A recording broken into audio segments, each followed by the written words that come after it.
Fala, príncipes e príncipas! Vamos aqui para nossa aulinha de infecções osteoarticulares. O que vocês têm que saber sobre infecções osteoarticulares? Primeiro, é um processo inflamatório dos tecidos ósseo e conjuntivo adjacente. Ou seja, não é só o osso, além do osso, é o que está em volta. Articulação, músculo, tendão, então é um processo mais extenso, não é algo tão localizado. São vários agentes infecciosos que são responsáveis por essas infecções. E uma coisa que eu quero que vocês gravem bem. Lembrem daquele conceito de urgência e emergência. Pois bem, infecção osteoarticular é uma urgência médica. E todo caso suspeito, o paciente deve ser internado e investigado no hospital. Tranquilo? Então, suspeitou de uma infecção osteoarticular, internamento. Beleza? 85% ocorre em menores de 17 anos. Maioria, homem, 4:1. Muitas vezes está associado ao trauma, né? Uma porta de entrada. E o tratamento, esse que é o grande diferencial. Você conseguir separar quando dá para tratar essa infecção só com medicamento e quando eu tenho que intervir. Então vamos lá. Basicamente a gente vai abordar aqui na aula duas situações. Primeiro, a osteomielite e a artrite séptica. Basicamente aqui para a gente diferenciar, aqui na figurinha, osteomielite é a infecção e inflamação do tecido ósseo que poupa a articulação. Já a artrite séptica, você vê aqui, ó, que é um processo que ele acomete justamente na articulação. Uma osteomielite pode dar origem a uma artrite séptica e o inverso também é verdadeiro. Então, eu separei aqui a aula, dividi em osteomielite e artrite séptica e a gente vai seguir esse roteirozinho básico, beleza? Vamos começar aqui com osteomielite. A infecção óssea que compromete a cortical, aqui, a esponjosa e também o canal medular. Ou seja, toda a estrutura óssea pode estar comprometida na osteomielite. Ela tem uma rápida propagação e podendo ser fatal, por isso é considerado uma urgência médica. Osteomielite mata e mata muito. Além disso, quando não tratada de forma adequada, ela tende a cronificar. Alguns autores aí chegam a bater o martelo e dizer que a osteomielite, quando cronifica, ela não tem cura. Então, assim, não deixar cronificar. E, além disso, ela pode evoluir com muitas sequelas, quando não mata, alege. Então, tem que ter cuidado com a osteomielite. Como tudo em ortopedia, existe classificação, tudo. Então, assim, a osteomielite não vai ser diferente. Ela também tem uma classificação. Para fazer a classificação da osteomielite, a gente leva em conta alguns parâmetros, como a duração, o mecanismo de infecção e critérios anatômicos e o hospedeiro dessa osteomielite. Quanto à duração, ela pode ser aguda, subaguda e crônica. Quanto ao mecanismo de infecção, ela pode ser exógena, quando esse agente infeccioso ele vem externamente ao osso, ou então hematogênica, quando o paciente ele tem infecção em outro sítio, a bactéria entra na corrente sanguínea e ela circula no corpo e se deposita no osso e ocasiona a osteomielite. Tranquilo? Então, assim, essas são as subdivisões. A osteomielite, ela acomete preferencialmente ossos longos e principalmente nos membros inferiores. Em termos de epidemiologia, temos essa sequência. Ela é mais comum no fêmur, depois na tíbia e depois no húmero. Geralmente, ela acomete apenas um osso, na grande maioria dos casos. Eu lembro de ter visto poucas vezes uma osteomielite, assim, 2 ossos, como por exemplo, um no fêmur, no húmero. São poucos os casos, pode acontecer, pode. E como eu disse, quanto mais precoce o diagnóstico, melhor, porque além de você evitar que cronifique, você vai evitar muitas sequelas. Então, o diagnóstico mais rápido possível é o que é o diferencial entre a vida e a morte desse paciente. Em termos de etiologia, quais são os bichinhos mais frequentes? Sempre cai isso aqui em prova. Qual é o patógeno mais frequente na osteomielite? Staphylococcus. Esse é o mais frequente disparado. Mas também não devemos não devemos esquecer que existem outros envolvidos, como o streptococo do grupo A, também tem uma certa frequência, e outras condições clínicas têm outros patógenos mais específicos. Isso que adora cair em prova. Exemplo, anemia falciforme. Muito comum estar envolvido salmonela. Paciente imunodeprimido, grande queimado e trauma de calcânio, lembrar de pseudomonas. Já em recém-nascido, lembrar gram negativo e estreptococo do grupo B.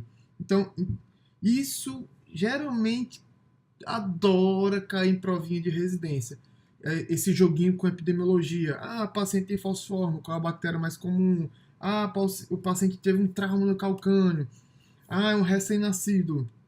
Então, assim, gravar bem essa epidemiologia, que além de garantir uma questãozinha na prova, você vai ver aqui mais na frente que vai ajudar muito em termos de antibiótico terapia.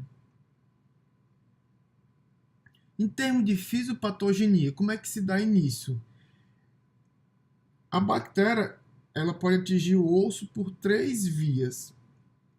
Inoculação direta, como por exemplo um trauma ou uma cirurgia.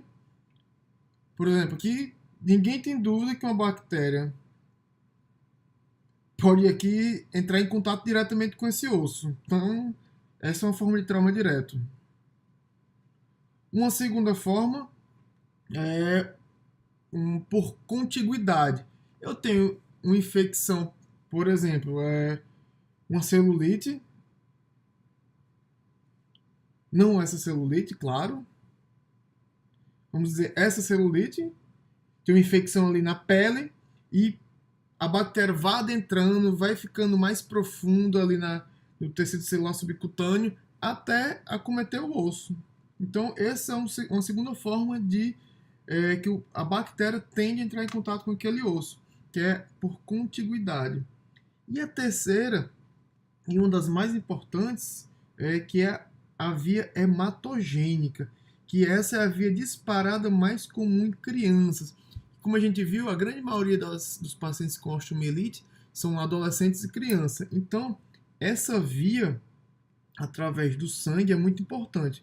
Como exemplo, o paciente tem ali uma infecção, aqui é só um exemplo meio esdrúxulo, o paciente tem, sei lá, uma acne, uma espinha, qualquer coisa, uma faringite, tem a bactériazinha lá, essa bactéria, ela entra no sangue, percorre toda a circulação e se deposita no osso. E ali começa o processo de osteomielite.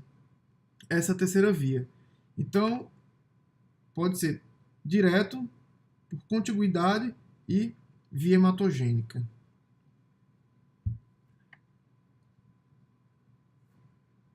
Vamos lá. Já que é tão importante essa via hematogênica, vamos ver aqui um pouquinho de osteomielite hematogênica. Como é que ela ocorre? Como eu já mencionei, é uma infecção óssea secundária a uma bacteremia. Ou seja, bactéria no sangue, tem a bacteremia e deposita no osso.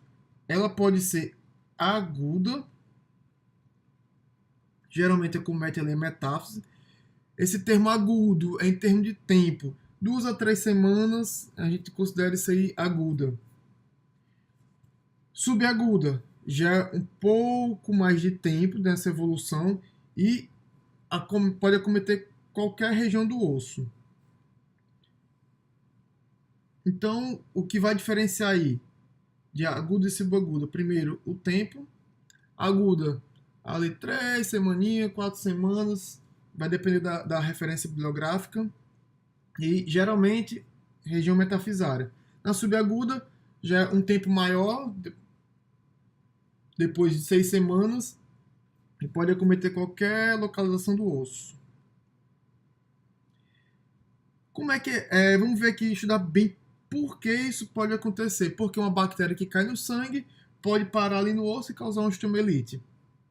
Preste bem atenção aqui nessa figura. O que é que tem nessa metáfise óssea que faz com que essa bactéria se deposite aí? Primeira coisa, na metáfise existem capilares retos e estreitos. Ó, vamos aqui, ó, aqui mais pretinho, ó, vem a artéria nutrícia. Aí eu tenho capilares retos e estreitos. Quando ele vira a rede venosa, essas veias têm maior calibre. Aí o que acontece? Nessa região aqui, justamente na metáfise, quando eu tenho essa transição de capilares finos com veias de maior calibre, o que acontece? Eu tenho uma diminuição do fluxo sanguíneo, ou seja, eu tenho um sangue parado. E bactéria adora sangue parado. Então, o sangue está parado, vai ocorrer o quê? Uma proliferação bacteriana. E bactéria proliferando vai formar abscesso. Então, basicamente, o que faz com que ocorra tanto essa osteomielite hematogênica é a anatomia vascular da metáfise. Justamente essa diferença de fluxo sanguíneo que ocorre nessa região que propicia essa proliferação bacteriana. Com a proliferação bacteriana, vai ter o acúmulo de exudato e os produtos que a bactéria produz, né? Que redundância ótima. Mas vai ter esse acúmulo de exudato e os produtos bacterianos. E o que, que vai acontecer? Vai aumentando mais bactéria, mais produtos bacterianos, mais bactérias, até que o que? Ocorre um aumento da pressão dentro da metáfise, que vai evoluir com o quê? Com a necrose óssea. Aqui tem tanta pressão, mas tanta pressão, que vai necrosar em volta. Esse osso em volta aqui vai morrer. Com esse aumento da pressão, o que, que ocorre?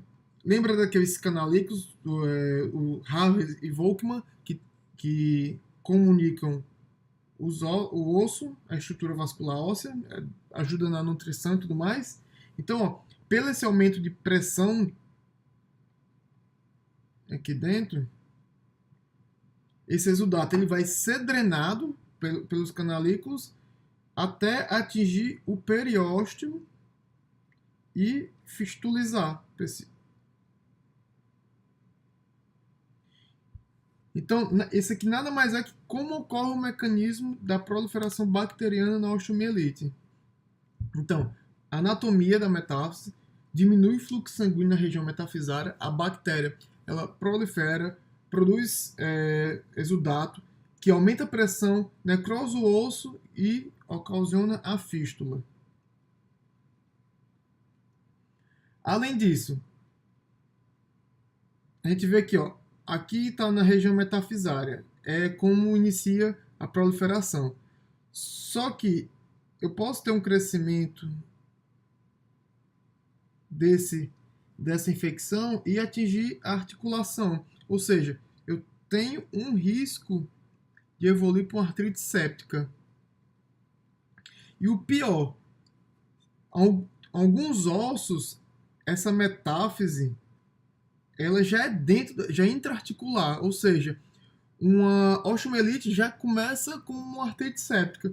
Por exemplo, o húmero proximal já é uma metáfise considerada intraarticular. Fêmur proximal, tornozelo. Então, são algumas articulações que já estão algumas metáforas que já estão dentro são intraarticulares. Ou seja, osteomielite nessa região já é igual a artrite séptica. Só que tem outra coisa que adora cair em prova. É justamente o bloqueio fisário. Eu não sei se vocês lembram de anatomia mais básica, mas entre 1 e 16 anos existe um bloqueio aos vasos que vêm da metáfise e da epífise. Como assim? Os vasos que vêm da metáfise, eles não cruzam a fise. E a epífise é nutrida por outra via. Ou seja, não há esse cruzamento. Então, geralmente, esses pacientes de 1 a 16 anos, por conta desse bloqueio, eles têm uma menor propensão a que essa infecção cruze para a articulação. Antes disso, depois disso, é mais comum eu evoluir de uma osteomielite para uma artrite séptica.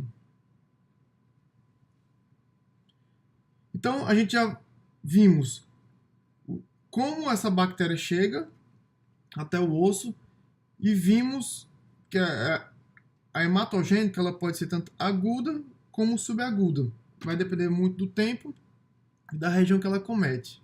Então, quais são os principais germes, quais são as principais bactérias na osteomielite hematogênica e aguda? Os principais, como eu já disse, Staphylococcus aureus, sempre disparado. Segundo ali, principalmente em recém-nascido, Streptococo e gram-negativo. O que é que vocês vão pesquisar na história clínica desse paciente?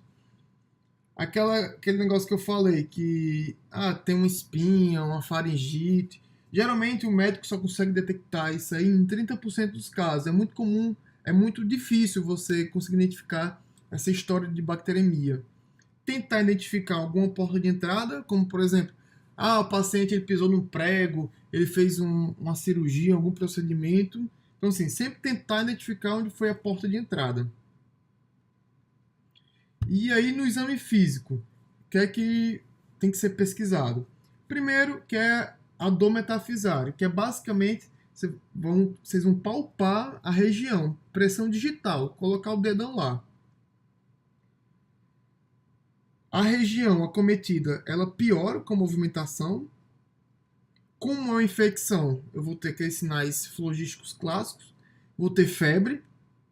Geralmente o paciente ele não consegue, quando é um membro inferior, não consegue apoiar o membro.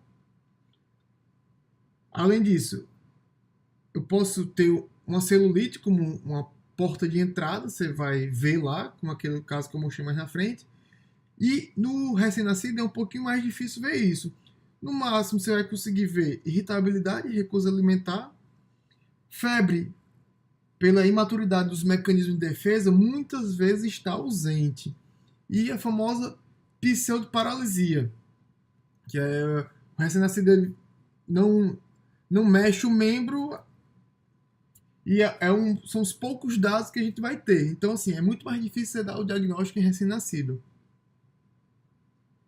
Em termos de laboratório, o que é que vocês vão pedir? Se quer o básico, hemograma. O que é que vocês vão ver no hemograma? Geralmente tem um leucocitose com desvio à esquerda.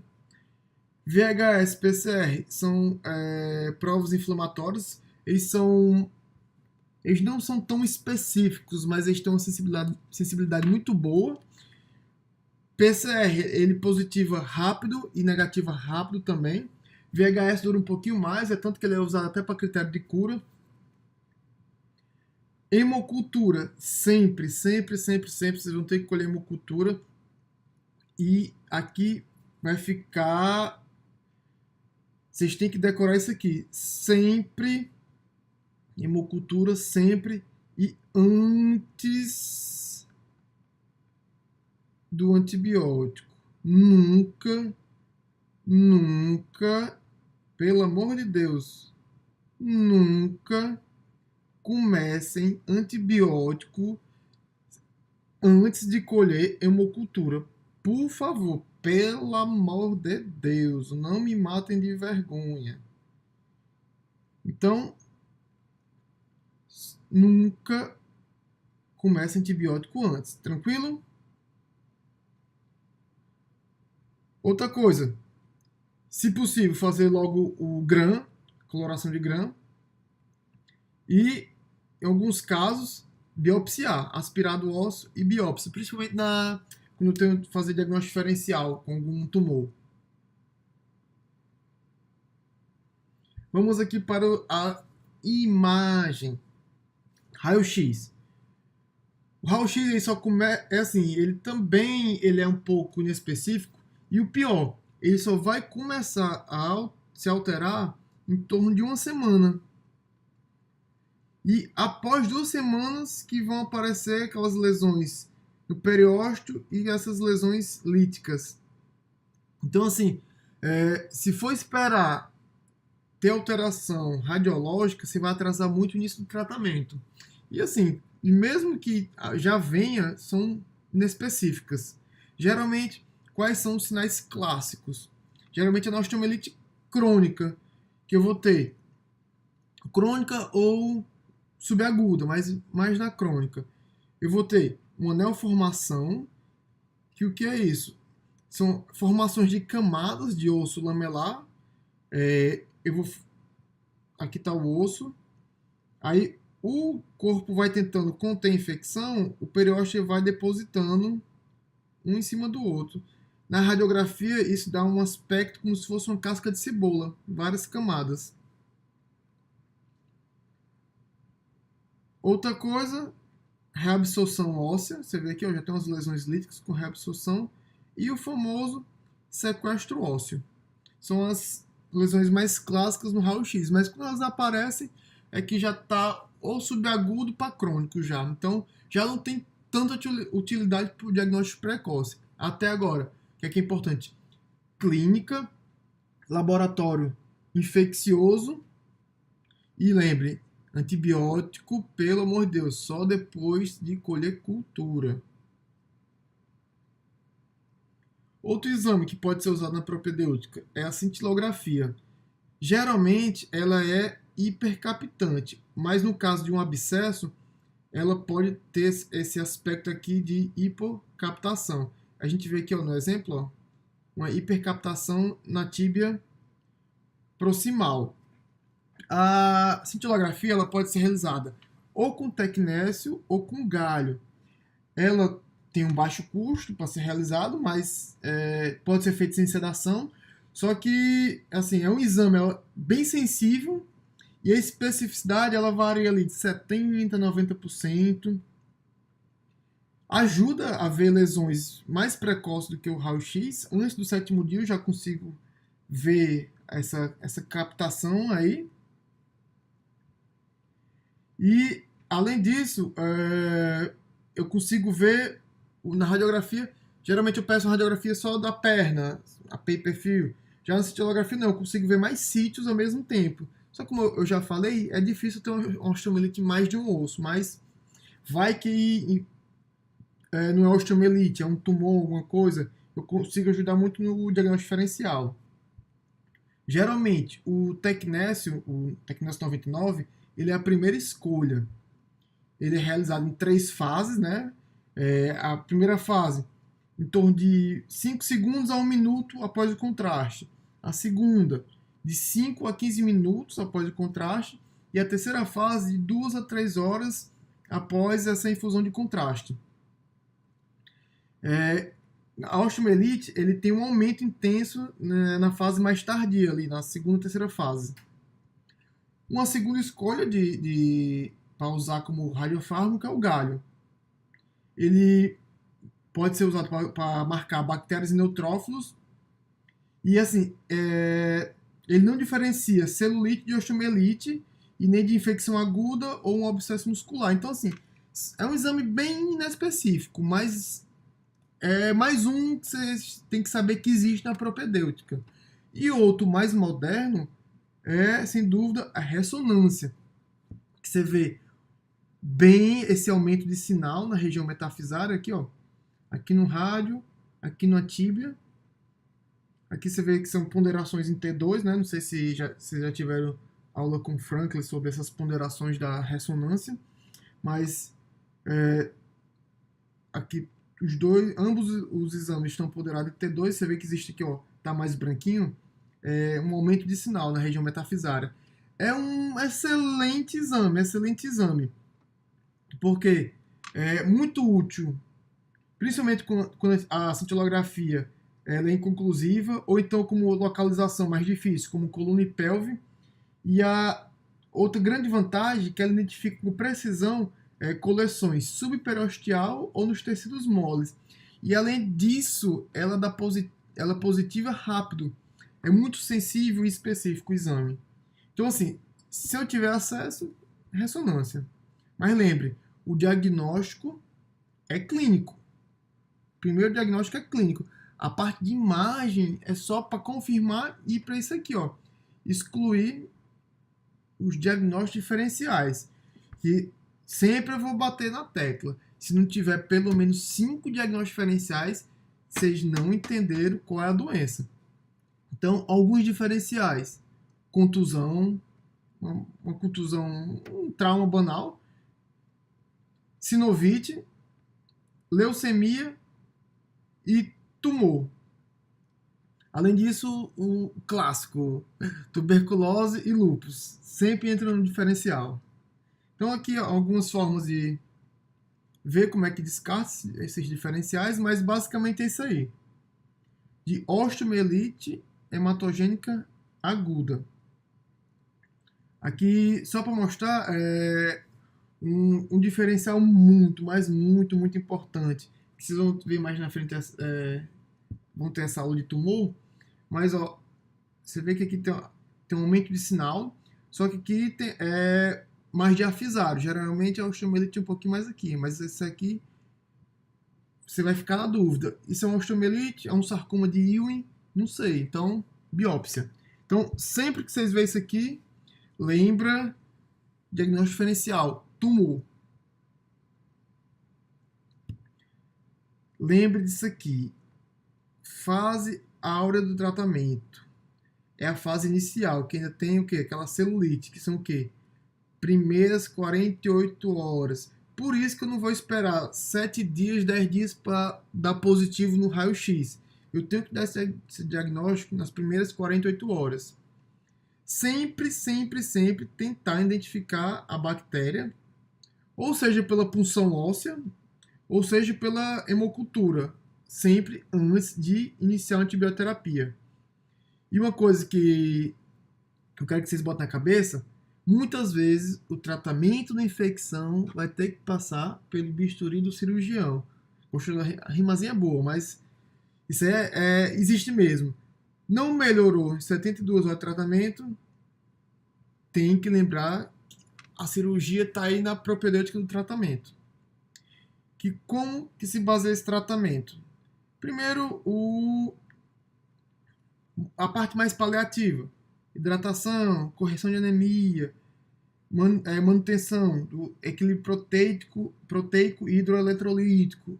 Importantíssimo: analgesia, repouso, imobilização, porque às vezes eu tenho um osteomielite, já teve tanta lesão lítica que às vezes pode ocorrer alguma fratura patológica. E antibiótico terapia, é isso mesmo, 4 a 6 semanas, ou seja, é 1 mês a 1 mês e meio de antibiótico. Não é 10 diazinhos, 5 dias, uma semana, não. São de 1 mês a 1 mês e meio. O tratamento é esse. Osteomielite você não pode deixar cronificar. Não pode. Se cronificar, vai ser um casamento no civil. E não tem divórcio. É pro resto da vida. Ou da sua ou do paciente. O que vier primeiro. Então, não deixe cronificar. Trata direito. Como é que é feita essa antibioterapia? Aqui, como é que a gente faz na prática mesmo? Chega o paciente, você suspeita. Ele está com dor, palpação, teve febre, hemograma tem leucocitose com desvio à esquerda, ele tem ali uma celulitezinha. O que é que você faz? Você colhe hemocultura ou então punção articular, um dos dois. E depois que colheu, aí você inicia antibiótico terapia empírica. Aí a gente tem alguns protocolos. Por exemplo, geralmente, lembra pela epidemiologia, idade e a bactéria mais comum? Então, 0 a 2 meses, o que, que a gente faz? Oxa mais genta. 3 meses a 5 anos, Oxa mais alguma cefalosporina de segunda geração. Acima de 5 anos, disparado, estáfilo, oxacilina. Lembra da anemia falciforme, que é outra bactéria? Então, o estáfilo é presente, mas aí você faz oxa mais ceftriaxona. E lembrar, isso aqui é empírico até sair o resultado das culturas. Saiu cultura, aí você pode mudar esse esquema de acordo com a sensibilidade da bactéria.